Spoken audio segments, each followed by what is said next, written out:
Discount പ്രേമികളാണ് മലയാളികൾ. ഒന്ന് വാങ്ങിയാൽ രണ്ട് കിട്ടും എങ്കിൽ ആ കടയിലേക്ക് ഇടിച്ചു കയറും, മറ്റേയാൾ വാങ്ങുന്നതിന് മുമ്പേ വാങ്ങിപ്പോകാൻ. ഈ മനോഭാവമാണ് പാതിവില തട്ടിപ്പിൽ കേരളത്തിനെ കുടുക്കിയത്. ഒട്ടേറെ പേരാണ് അതിൽ വീണത് ചെറിയ ഇരകളൊന്നുമല്ല. ഒട്ടേറെ ആളുകളെ സമാഹരിച്ചിട്ടാണ് ഈ പാതിവില തട്ടിപ്പ് 100% അവർ വിജയിയാക്കിയത്. അതെങ്ങനെയാണ്? എല്ലാ രാഷ്ട്രീയ പാർട്ടിക്കാരുടെയും പ്രധാനപ്പെട്ട നേതാക്കളെ കാണുന്നു, സംസാരിക്കുന്നു, ഞങ്ങൾ ഇന്നതുപോലെ ചെയ്യുന്നു എന്ന് പറയുന്നു, അവർ റെക്കമെൻഡ് ചെയ്യുന്നു. അങ്ങനെ കേരളം മുഴുവൻ ആ പാതിവില തട്ടിപ്പുകാരൻ ഒന്ന് ഒഴിഞ്ഞ് തടവി.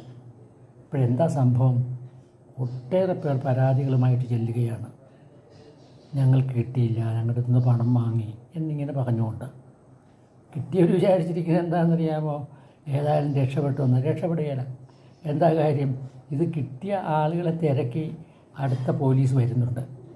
അതുവരെയുള്ള സന്തോഷമേ അവർക്കുണ്ടാവുകയുള്ളൂ. എനിക്ക് അക്കാര്യം ഉറപ്പാണ്.